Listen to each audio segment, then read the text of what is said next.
Talk Shoes. Recorded live.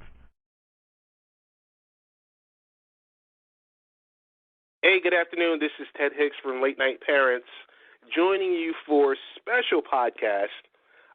Special for many, many specific reasons because, you know, for Late Night Parents, we talk the latest and greatest in technology education, product reviews we do. Of course, we talk sports, but primarily youth sports, and we tie it all into the parenting aspect of it. But today we have a special show. We're going to talk preview, NHL preview, and it's kind of funny because the NHL season just started within the last 72 to 96 hours, but I have a very long-time friend on the line with me, none other than Todd Bascom, who is, I will say, a hockey aficionado. I won't say NHL aficionado because he covers multiple leagues and all aspects of it. Todd, how you doing? Good. How are you? Thanks for having me. Hey, no problem. Doing well. Excited about the NHL and excited to have you on because we were going to talk. You and I were talking for a few weeks about, hey, let's record a podcast to talk about the latest and greatest in the NHL. But before we even get there, you and I have been, I have a very unique perspective on things, and I think you do too, because we've been friends for many, many years, closing in on 40 years. And that number scares a lot of people, but it doesn't scare me. Well, I might have preferred you didn't mention the 40, but, it is what it is. That is true. It just seemed like it was like the 1980s was like yesterday. Well, not really, but it kind of seems like we were both young bucks. So I'll get into a few questions, but before we even go there, gotta ask you about. Oh my goodness, who is this? Someone is always ringing my phone. It's like, what in the world? Okay, so before we even get into it, I wanted to talk with you. We love the NHL. You and I have done podcasts before in regards with Barbershop Sports a few years ago. We've done our hey, how do you fix our league, fix your league, and we're going to be kind of in and out of various topics today. First topic I want to kind of, before we get into previews, is address with you is expansion. It's a lot going on in expansion, and it's an exciting time, but it's also a time where, when there's expansion, is there expansion and relocation? And I want to throw out to you, when Nevada, Las Vegas was awarded, what were your immediate thoughts? Because you and I were talking earlier, and I said, is the new model to build a stadium before you actually have the team? What's your take on that, Todd? What's my take on building a stadium before you actually have a team? Correct. Well, it's risky, especially as pertains to the NHL right now, because there's a lot of uncertainty going on with the future expansion, just because the awarding of the Las Vegas team now gives you 31 teams. Right. So you've got an unequal number of teams. You feel like the dominoes have to fall so that there will be a 32nd, which would mean another expansion team. Towards that end, they have already built an arena in Quebec City. A lot of people know the Northeast left Quebec some time ago. And and it's been a market that starved. And it's clearly a market that can support a team. And then some. That market can probably support two teams, truth be told. But they have an arena. They have a shiny new arena, and it's, from what I'm told, I obviously haven't been there, but from what I told, it puts it's kind of like the Cowboy Stadium of hockey. It's be kind of state of the art and all of that. So the question there is, are we going to get an expansion team there, or are we going to get a team to relocate there? Stay tuned for that.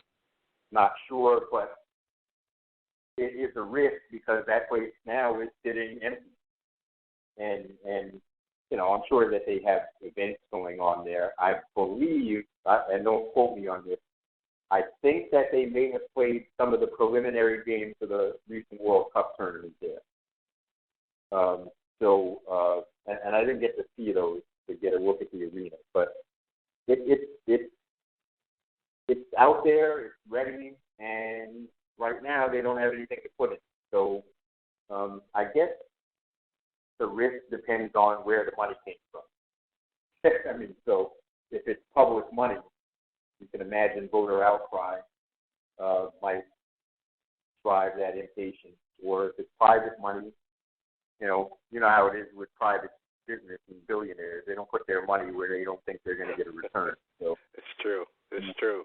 Hey, I don't think that, and I don't know what the situation is and how that stadium got built. So we just have to wait and see. But I'm not really, since we tend to here in the U.S.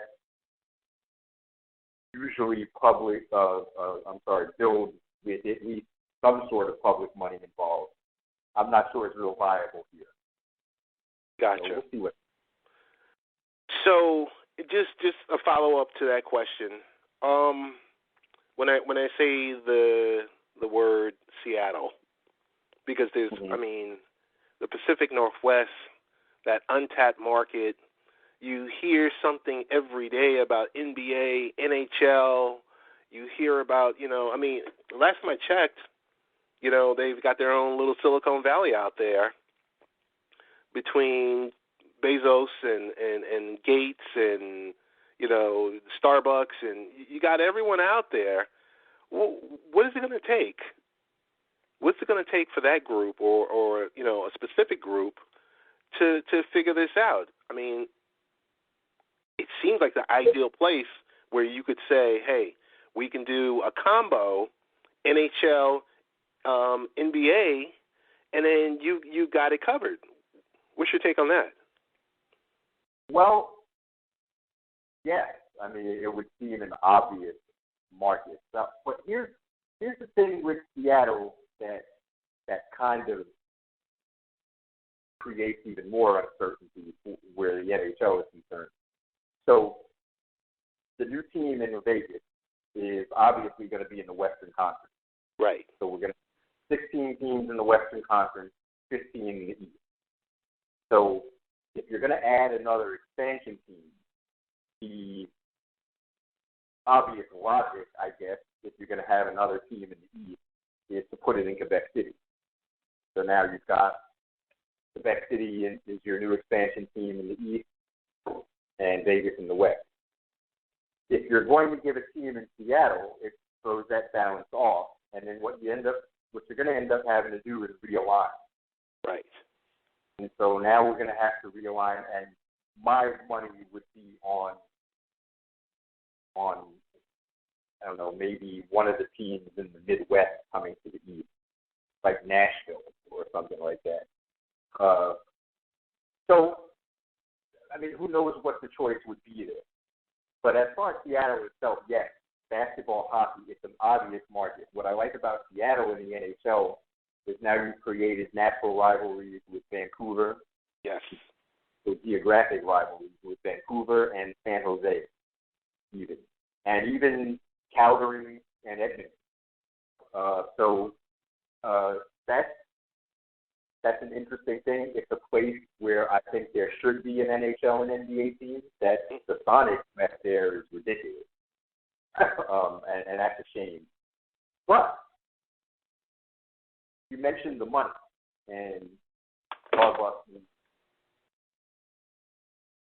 which brings me to another kind of thing with the NHL is possible relocation. you look at a team like the Carolina Hurricanes, where if any of your listeners are unaware, current owner is a guy named Peter Carmano. He, I think, is originally from the Detroit area. I'm not quite sure about that, but at any rate, he owns the team. He's got family money, and the ownership group is a little bit in disarray because what he did at some point with the team was he took a loan to continue operations for the team from the family trust. He's got 3 sons, and apparently he has missed the payment on that loan from the family trust, and his sons are now suing. So the ownership situation with the Hurricanes is a mess. And I live in Raleigh, North Carolina, where it's kind of the Hurricanes are kind of their hometown team. So my sons, they're their favorite team, and it's kind of thrown the area into a little bit of a disarray because the market, which is not a natural hockey market, but there's so many transplants here that the market has shown that we can support this team when we're good, or when the team is good. And as you know, they haven't made the playoffs for quite some time, so that's being tested. So you've heard with the ownership being in a little bit of financial trouble, and connecting that to Seattle and the money out there, Ken Carmano finds local ownership, local people with enough jack, if you will, to come up with the kind of money to buy the franchise. Now, his idea of what the franchise is worth and what Forbes says it's worth is another problem. So that, if you're going to get anyone to pay what you want locally. Now, we have kind of with the Research Triangle Park area, a quasi Silicon Valley out here too. And we have companies like SAS and Red Hat and stuff headquartered here, and Cisco even, Lenovo is here. So they're business, but do we have anyone with enough local money to step up? That's going to remain to be seen. Now, connected to that, you've heard rumblings of the Hurricanes being purchased by a group that would then move them to Quebec City in that nice shiny new arena. So kind of bringing that full circle to Quebec City. So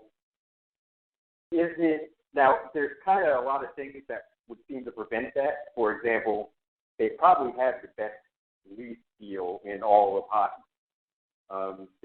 The lease is very reasonable. They play at PNC Arena here in Raleigh, which is a really nice facility. You've been there with me. It's a nice building, great facility, great place to watch the game. The lease runs till 2024.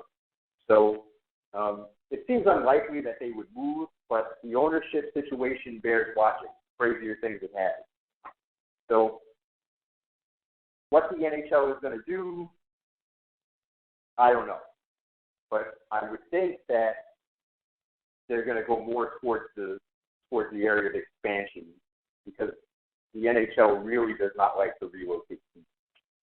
So we'll see how that goes. But I'll be watching, pretty much. I'll be watching. So that's pretty much that.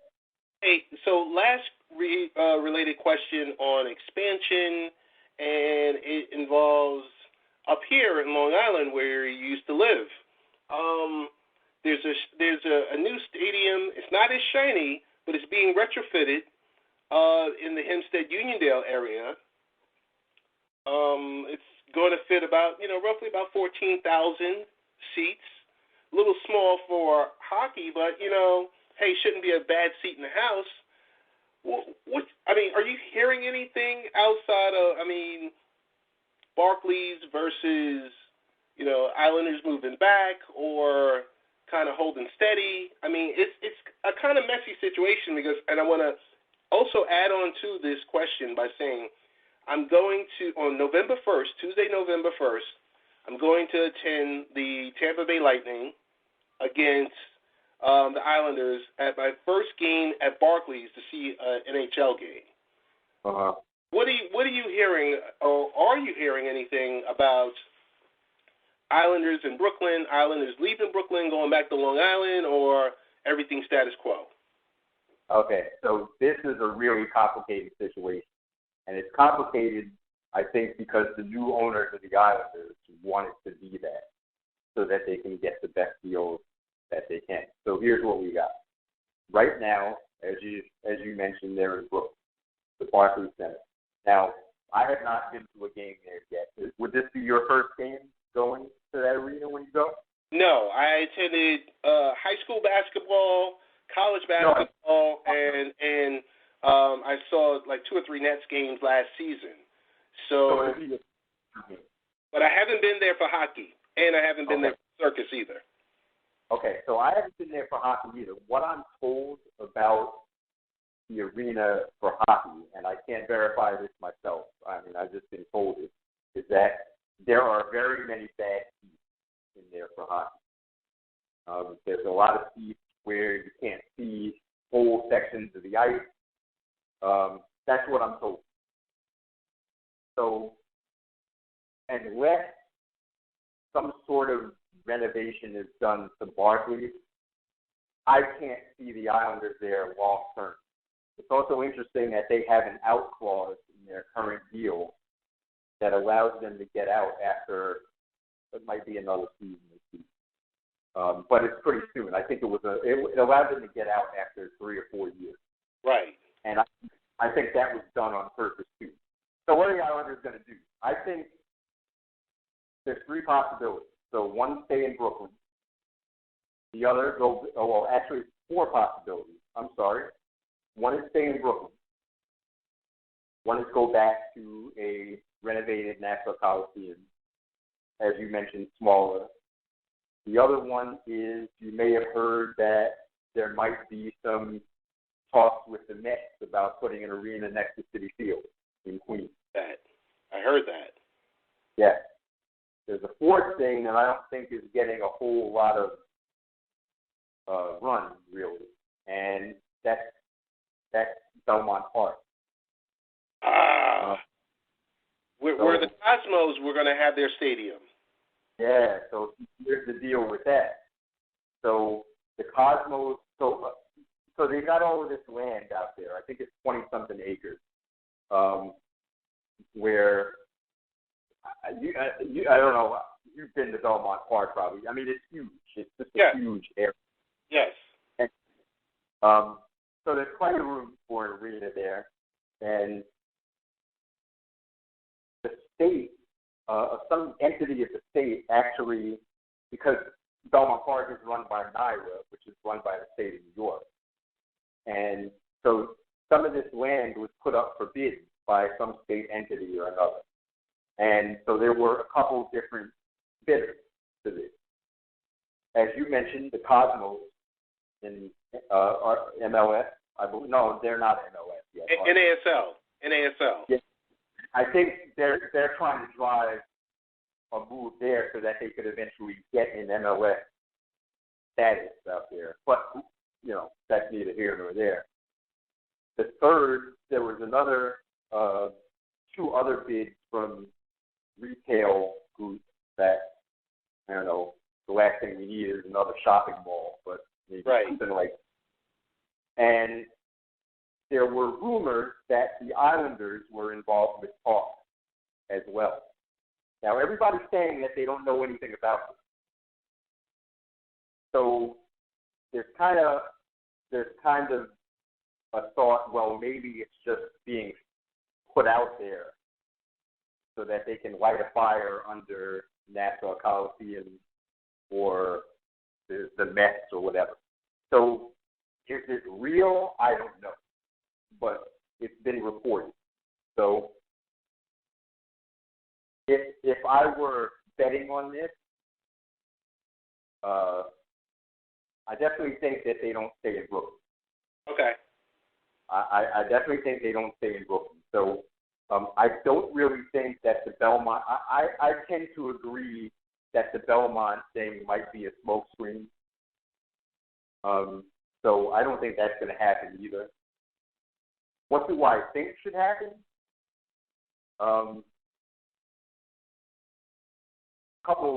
This is for very selfish reasons. One, I'm a Rangers fan, and I love my rivalry with the Islanders. Yes, I love it. I was very sad when, before they got the deal in Brooklyn. I mean, it was looking like they were going to go to Kansas City. right. A lot of talk with Kansas City. Yeah, and so that would have crushed me to lose the Islanders. I like that rivalry. It's fun. The second piece to that is that I'm married into a family of long-time Islander season ticket holders. I mean, and here's the thing. My wife's uncle, she's got two uncles that go, and one of them is kind of elderly now. He can't go to Brooklyn.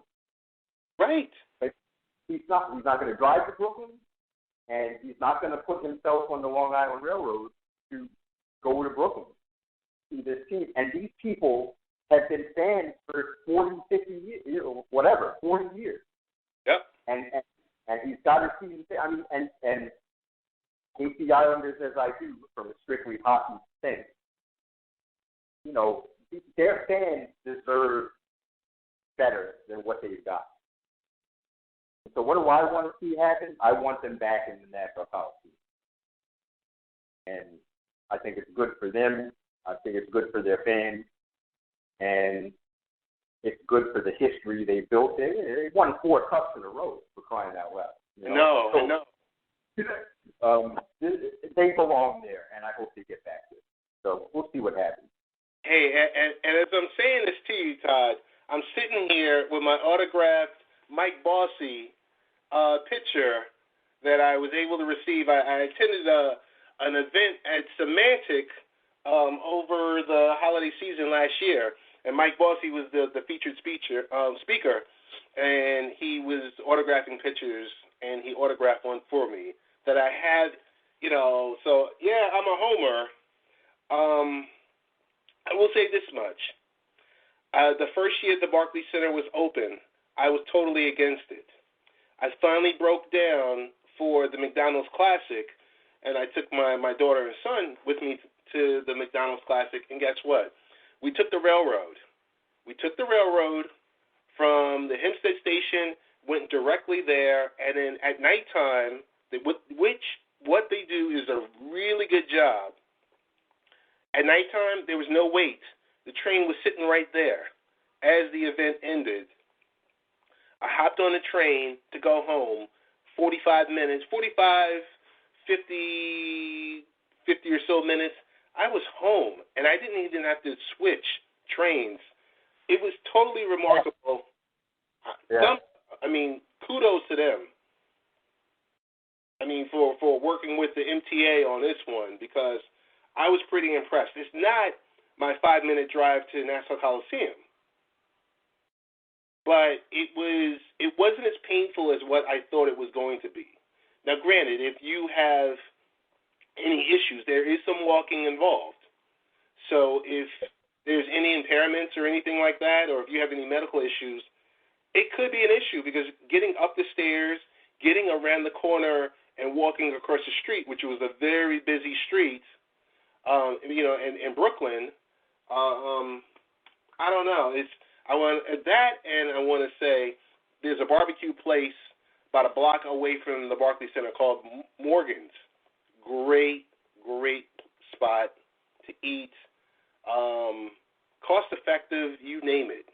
It's better to go there, eat there, and then go into the stadium, because the stadium prices are ridiculous. So that's my take on that. I truthfully, I hope they do come back to the Coliseum. I would be a liar if I told you anything. So, hey, before we get into the actual review, want to get your thoughts. What's your thoughts on Gary Bettman?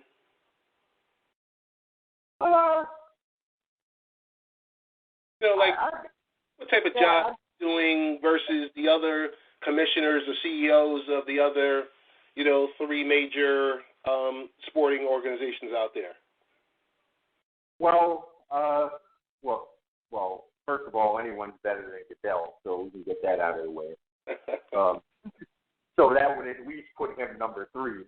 But seriously, I mean, I think he's doing a good job. The only thing that hockey has a problem with, look, you can't deny that the product is great. I mean, people that aren't even hockey fans will say the NHL Playoffs is the best thing going in sports. Right? So we can't argue with the product. No. We can't argue with the talent. There are superstars in that league. Like, I mean, you just watch what some of these guys do. I played hockey myself, and I played at a relatively decent level in college, but you watch what some of these guys do, it's ridiculous. And it's all there. It's fast-paced. It's exciting. It's good to watch. Not the best TV sport in the world, but, necessarily neither is baseball, for that matter. Baseball does fine. Right. So what's the problem with hockey? Here's the problem. And I'll do it by kind of telling the story. So we know what happened over the season with Montreal, right? Right. They traded P.K. Subban to Nashville for Shea Weber. One-on-one, one superstar defenseman for another. Fine. That P.K. Subban, a black hockey player, goes to a market like Nashville. They should have been marketing that to death. You should hear nothing coming out of the NHL but P.K. Subban in Nashville all day, every day. That's it. And his picture should be up on the wall, and you should always see him here and there, everywhere. And they just don't do it. And what I've kind of come to realize is that hockey doesn't have the Josh Norman, for example, or the Richard Sherman. Okay. These guys don't exist in hockey. You start asking a hockey player questions. Okay, yeah, hockey player questions about his 4-goal game, and all you're going to get out of him, you're going to get the old WWF Bob Backlund answer. Well, I'm out there giving it 100% every time. That's just what hockey players are. So it's hard to market these guys. I get it, because we got no bad guys, and we don't even have the old Broad Street Bullies of the 70s anymore in Philly. So I think hockey can do a better job, kind of like the NBA does, of creating drama around what's going on. People can't get enough of the NBA off-season drama. Just think about what's going on now with Durant going to the Warriors. And he's my goodness. And Draymond says this. And then there's a whole drama around it. It's built up to the point of soap opera-ish, must-see television. And that's what hockey needs. And hockey can really benefit from that because you've got fighting. You've got physical play, and you can create endless drama around that. Yes. And I think that, and that's one of the things that would bring in new fans. And I think the very nature of hockey players themselves, I used to blame Bet or whoever the commissioner was. And then I realized, you know what? It's just hockey. It's just the players. Until we get a guy or two that's going to go out there and be brash and run his mouth, and I think hockey's always going to have the marketing problem. So I got to jump in here real quick and ask you, and you're probably going to get to it. The deal with NBC, can you just somehow touch that? I know you're going to touch it because it's you and I and a few others have screamed and cried about this for a couple of years. So I just wanted to put it out there. Well, it's funny. My opinion on that has changed a bit. Okay. To the extent that, and it probably just changed because, one, I get center ice anyway. So, I mean, I don't need to worry about what's on NBC and what's not. Oh, okay. I mean, that probably has something to do with what's changed my opinion. But, I mean, NBCSN now, I mean, it's there. I think a lot of people know where to find it now. And during the season, they pretty much put games on almost every night. My issue with the NBC deal is that what I will continue to scream about is how in the world are the playoffs not on the major network? I don't understand. How in the world were the NHL are the NHL conference finals and finals not just on NBC, period. I think you had a couple games on NBC, and then the rest were on CNBC or whatever. I got to jump in here. There's a big difference because you think about it. Cable subscribers or viewers versus network subscribers or viewers. I mean, come on. It's so... Yeah, and without cord cutting, you're going to lose out there with all the people cord cutting. So, right. That's the part of the deal I don't get. And maybe NBC is waiting to see if they're going to get some ratings. But how are you going to get ratings if you keep putting it on CNBC? So somebody's got to go out there and, I feel like Bettman and the rest of them have to kind of start to force this. Now, the deal is the deal. But I think when it's time to do a new deal, they gotta put some pressure on the network to get something on the actual network and not cable. Now, what I think is interesting too is that ESPN decided to jump into the World Cup. So maybe it's something that they could leverage. I don't know, but the World Cup coverage that ESPN had, I think, was horrible anyway, other than Barry Melrose. And I thought Chris Chelios was good, but I don't know why anyone put Brett Hull on TV. He's terrible. But what I want to know with this is, and that's why I pointed the question initially towards Gary Bettman, was if you look at the NFL and you look at Major League Baseball, there are multiple networks, slash cable providers. Who's to say that had, NHL deal had to be exclusively with NBC? How come they couldn't have marketed X amount of games to Fox or X amount of games to ESPN?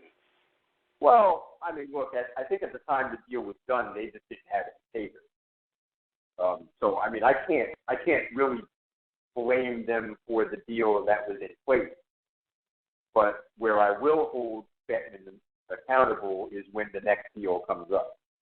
Now, I haven't researched when exactly that's going to be, but for now, I think I could give him because you have to take into account, well, what were his choices? And the thing is, I just don't think he had many. Okay. Well, the NHL had many. So I'm not going to kill them for the current deal. But when that next deal is ready to come up, they got to figure something out to get that product that everyone agrees is so great out to the man, and not just stuck somewhere on some channel that nobody can find. Right. So, that and the last thing, I know I'm harping on this because I really feel, I don't feel that Bettman failed. I feel like NBC Sports Group kind of failed because they should be making some of these games available right there on their homepage. They should be, I mean, like you should go to NBC Sports and there should be just multiple options for you. For cutters, for the folks, like, you know, like it's not like Universal, I mean, doesn't have a suite of channels.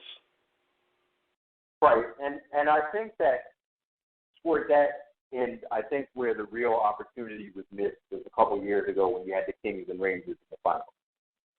Right. So right. You had the two biggest markets in the world in your final. And that was where you needed to explode this thing all over everywhere. And even though it was just to be serious, it was a tough, hard-fought 5-game series. Right. Every game was tight. Every game was close. Every game could have been won by either team. And, you know, that was the product that you wanted to put out there to the masses. And again, as far as the NHL goes in that situation, there was only so much that they could do. I mean, like I said, the deal is the deal. But yeah, NBC, I think, dropped the ball on that. But we'll see what the league does when it's time for the next deal to come up. What I will say about NBC is that I really like their coverage. Yes. I like their crews. I like their studio crews. I like their announce crews, and they do a really good job with what they do. So top notch. I'd like to see them keep the deal and just get it out there to more people. True. So hey, we're going to get into some of these questions. I want to thank you for, answering some of my crazy questions, because this is the type of stuff, like, I like to talk about the business behind a specific sport or, you know, these professional sports organizations. So thanks for answering those questions. Now, some of the more player and team-related questions. I'll say the name to you, and some of these questions were put together by our team at the Happy Hour Network from Blog Talk Radio. So I don't want you to think that I'm this hockey aficionado. No, that's more like you. So the first question, number one, is Austin Matthews. When I say that name, how much pressure should he be feeling in a success star of Toronto after his first game? And can the Maple Leafs be good in a few seasons? Well, should he feel pressure? I guess, yeah. I mean, every number one pick will feel pressure, especially going to a franchise like Toronto, and he is clearly expected to be the savior of that franchise. So, yeah, I guess there's going to be some pressure there, and I guess he should feel it. I think, though, he's in a unique position in that city, though, because first of all, other prior saviors of the organization were not what he is, and that is American. So he's a 19-year-old American kid. I'm sure as a hockey player, he understands the history of the franchise and the city and hockey in general in Canada. But he's a 19-year-old American kid from that great hockey mecca of Scottsdale, Arizona. So I think he's in a unique position to where he won't feel that pressure like say, Stamkos would if he were there, the hometown kid going, because there was a whole talk of him signing with the Leafs in the offseason. So I think that they may have something here. They've got someone who can be a little loose just by nature of who he is. So that bodes well, I think. And I mean, did you watch his first game? I mean, the boy is a beast, and he scored 4 goals. And he made it look easy, and they were all They were all goals that were scored in different ways, and it was just incredible to watch.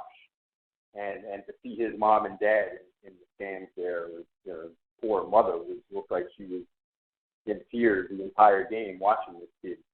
But he is a special player. I kind of, and what's also interesting about him is that he's already played a professional season. He went over to Europe and played in Switzerland last season. So he knows about the rigors of professional life. He knows about what it takes to be a pro. He's had the experience already. And he did well in the Swiss league. I think he averaged like 2 points a game. So he pretty much dominates there. I think long term I project him out as kind of like a Jonathan Tate type player. They're roughly the same size. They're big, strong, fast guys. He's a little bigger than Tate. So, I mean, I think he can really lay the wood in ways that Tate couldn't. But he's on his way. Now, as far as the Leafs themselves go, I mean, they're definitely moving in the right direction. They've got him, and the thing is, they've also got another young star in Nylander, who's 20 years old himself. And last year, he pretty much set the league on fire. So they've got two young superstars coming up. They went out and they went out and improved their goaltending. They got Frederik Andersen from the Anaheim Ducks on the free agent market, I think at like $5 million a year. So that's not a terrible cash hit for a number one goalie. And then they brought in Enroth, who is Team Sweden's backup to the Kings when they play internationally. So they're going to be better. I'm not sure that they will make the playoffs this year. The East is relatively weak, so I think it's possible they could. Their issue now is they got to improve defensively. And as you saw, in typical Leafs fashion, Austin Matthews scored 4 goals and they lose the game 5-4. Right. So, that's just the Leafs. So they got to get stronger back there on that blue line. But they're looking up. I think in a few years we're going to be talking about this as we're going to be talking about this team as a contender. I think their front office is really on the ball right now. The reigning champions, Stanley Cup champions, the Pittsburgh Penguins. I mean, the easy question for me to ask is, what do they need to do to repeat? Do they go as far as Sidney Crosby? Well, Sidney Crosby isn't the only thing, though, is it? I mean, they last season. Well, here's the thing. First of all, the easy answer to that question is yes, they can repeat. Why? Well, they're bringing back pretty much the entire roster that just won a cup. They haven't made very many changes at all. But the thing with them, and you mentioned Crosby, is it's not just Crosby, but they got 4 guys that are stars that spend a lot of time injured, like Crosby, who's still now in the concussion protocol. Malkin is hurt all the time, and he's a superstar. Oli Mata is hurt a lot. Chris Letang, he's always got it. Like, so they've got these stars. And so I won't just say Crosby, but it's really keeping these guys healthy in general. The other question that they have to ask is Matt Murray. Was he were they just riding a hot goalie? Is he for real? We're going to find out. But he's hurt too now. I think he's got a broken hand. So they brought Marc-Andre Fleury back, who, if you circulate you're around the hockey message board, nobody ever met a Marc-Andre Fleury meme they didn't like. So, because he can be a little porous, especially in the playoffs. But if anything, he's proven to be a very solid regular season goalie at the very least. But they'll be all right there. And then when Matt Murray comes back, it's just a question of, well, how good is he really? You know, we saw him come up from the minors and then have that run in the playoffs. But how good is he really? And that's what we're going to find out when he comes back from his injury. So, can they repeat? Yeah. Am I betting on it? Absolutely not. What about the Tampa Bay Lightning? They may be even better than Pittsburgh was last year. Should they be considered the favorite in the Eastern Conference? On paper right now, definitely. Just like Pittsburgh, they didn't really change much from last season's roster. They got Steven Stamkos locked up long term, and what I think he ended up with like a $8.5 million a year deal for 8 years. So that's a nice chunk of change if you can get it. But they got him locked up long term, and I think what's interesting about that is that I think he could have got more in the open market if he had decided. I mean, Toronto would have pulled up the brakes truck for him. So I think it's interesting that he chose to stay there, and I think that says a lot about the franchise itself. So I think, you know, they are definitely the favorite. They've got that kid, Drouin, who had all kinds of trouble last season, if you can remember, when they sent him down to the minors, and then he didn't report because he was upset they sent him down, and this, that, and the other, and then he came up in the playoffs and pretty much made it known that, yeah, I'm here to stay. So he's a budding superstar. They got Ben Bishop. The interesting thing about Ben Bishop is I've always felt like he's an underrated goalie. I'm sorry, and I think you could have. So the last couple of seasons, you could have made an argument for him as the Vezina winner. And then as far as he's concerned, this is his contract year. He becomes an unrestricted free agent at the end of the season. So he's playing for a big deal. So you got a guy that you already know is good that's now playing for his last big deal, because I think he's about 30, 31 years old. So we'll see what happens there. But they've also got, when Ben Bishop went down with injury, they got another goalie, Vasilevsky, who played really well. He's younger, and they really like him there. So don't be surprised if Ben Bishop is a trade deadline piece for a contending team. Have to stay tuned on that, but it wouldn't shock me at all. But we'll get back to that a little later. Okay. But yeah, really the East final, I think. I think they're definitely the favorite in the East to go to the final. We get to my buddy Lee Val, his beloved Chicago Blackhawks. We're hearing that they may be on their slow decline. Would you agree with this? And why or why not? You know, if by slow decline you mean that they're not cup contenders every year, I think the answer to that is probably yes. But they're still a really good team that's always going to make the playoffs.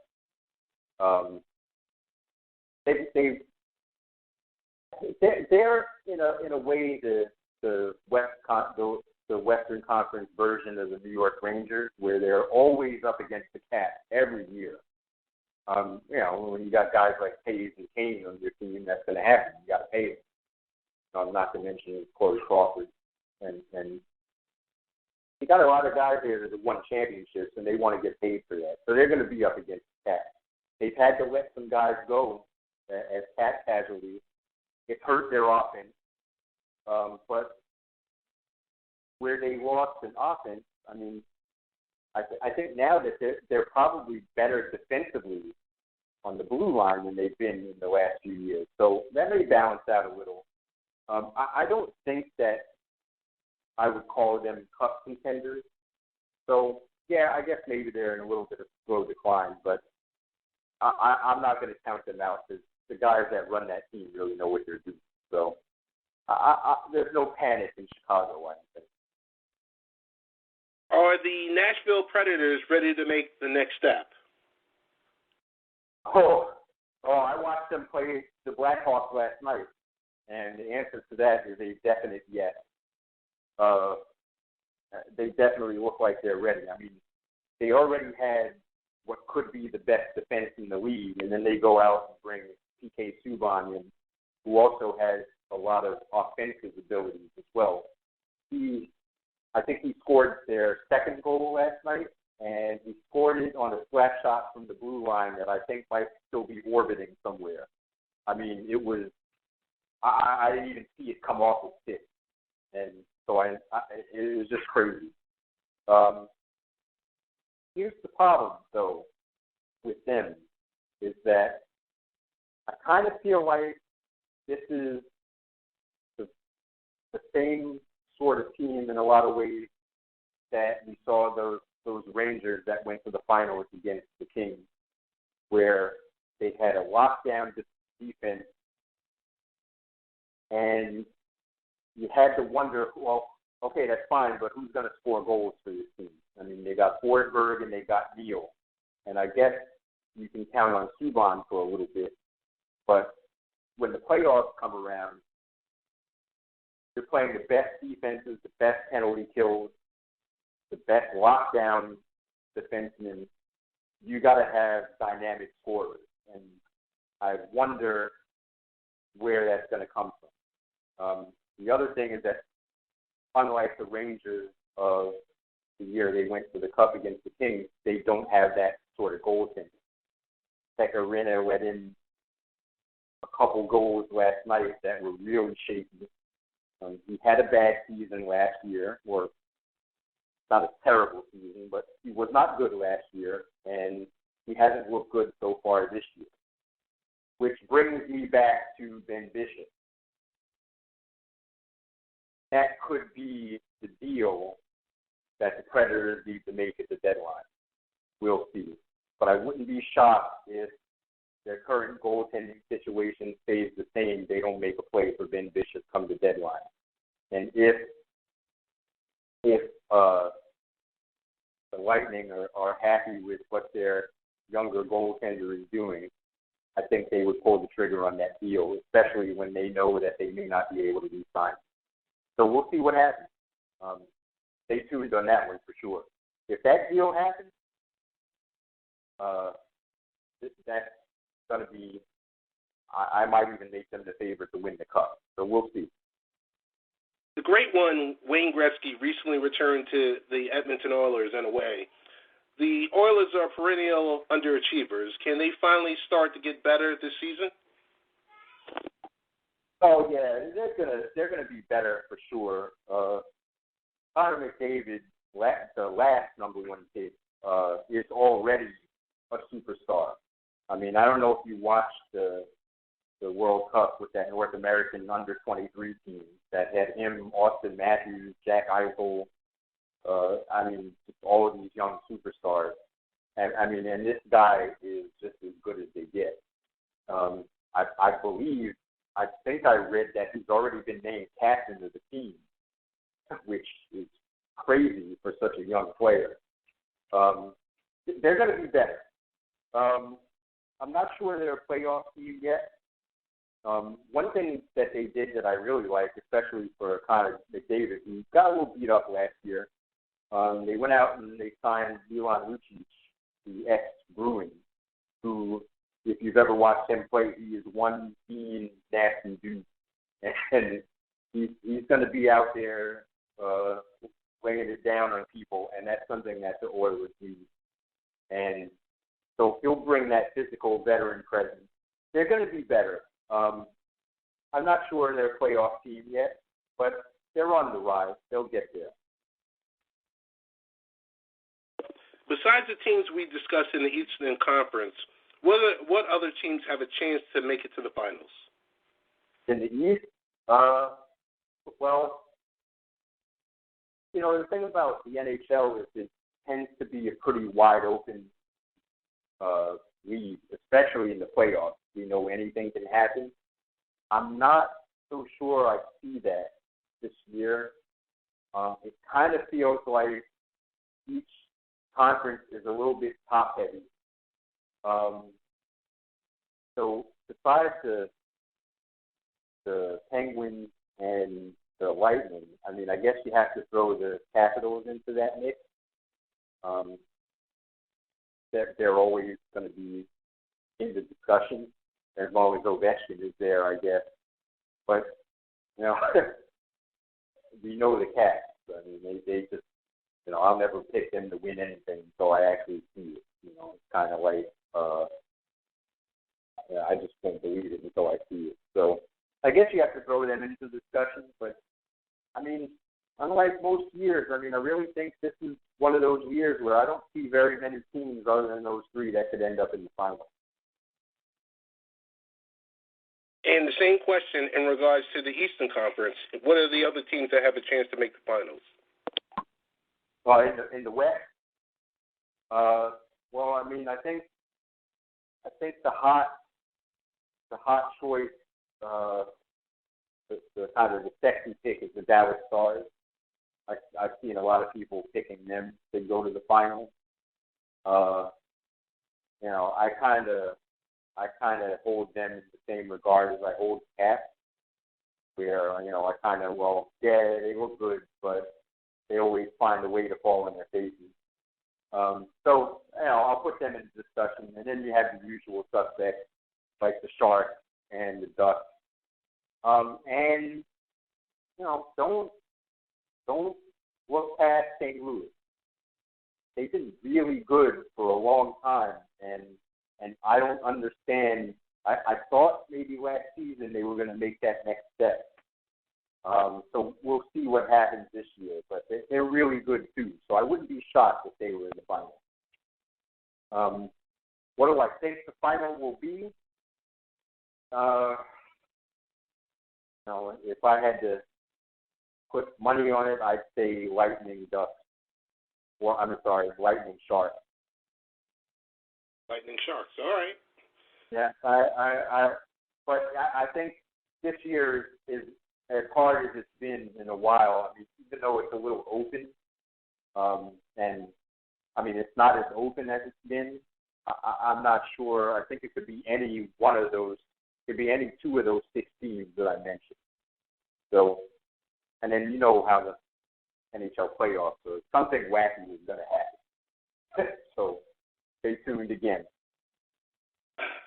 Here's a question that just got received in a text message. You mentioned that the NHL doesn't have that type of Richard Sherman or Cam Newton or Durant or LeBron James. Could Austin Matthews possibly, with him being so diverse, fit that mold because he hits so many different demographics? I doubt it. I mean, all you gotta do is listen to the kid speak. You know, he's not going to be outspoken. He seems like a really nice kid. His family seems nice, but he's not going to come out there and flap his gums, you know, like a Richard Sherman or a Josh Norman or anything. That's the kind of guy I'm talking about. I mean, like someone who's going to go out there and put himself out there. Now, PK Subban is a little bit of that guy, which has a lot to do with why Montreal sent him away. I mean, I got a lot I could say about that situation, but I'll hold that now. But you know, he's a little bit of that guy. Wayne Simmons in Philly is a little bit of that guy. You know, so the thing with Wayne Simmons and PK Subban is that they're Canadian. So I mean, it's kind of. I think if we're gonna really talk about here in the U.S. drawing that casual fan, which every sport really wants to do, right? You gotta have that drama added, and I don't think Austin Matthews is that guy. Okay. I just don't. I mean, all you got to do is listen to the kid talk, and you're pretty much, I don't want to sound like I'm being hard on him, but you pretty much get the same boring hockey player speak. Like I said, it's old WWF Bob Backus. Well, gee whiz, guys, I go out there and I give it my best. That's just what these guys are. And, as much as I hate Wayne Simmons being a Rangers fan, I mean, he's a great villain. And the NHL just needs that. It needs the villain. Sidney Crosby, in a way, is a great villain. People can't stand it. Just look at all the crying Cindy memes that you see. It's just, but he's kind of that guy. But again, you're not going to get him to say much. So I think you got to find those guys somewhere that can really be marketed. And no, I don't think Austin Matthews is it. I really don't. He's just too nice a kid, it seems like, and he's not going to give you that really good soundbite. Gotcha. Well, I got to say this much. This was as thorough can get for the novice fan to catch them up and get them ready for the start of the season. I want to get back with you come All-Star break to get your assessment on it, and then hopefully just before the playoffs to get your overall predictions to see, so we can roll back this podcast and say, okay, let's see if Todd had it right. What is going on in your world that you're working on? Because this commentary was great. What are some of the things that you're working on? Well, currently we're working on, me and a couple people here locally in Raleigh are working on a possible local radio broadcast on terrestrial radio. We've got a couple ideas for some concepts. We have a station to get on, and they're willing to put us on. So that's not the issue. We're just trying to nail down the participants and so forth and so on. The concept we had in mind is kind of think McLaughlin Group for sports. So that's kind of what we're working with to start. So we hope to get that going within the next couple of months. So I'll let you know when it gets going. That sounds good. Todd Bascom, I want to thank you for joining the show, and as always, be well, and we will be in touch. Yes, definitely. That's fun doing it.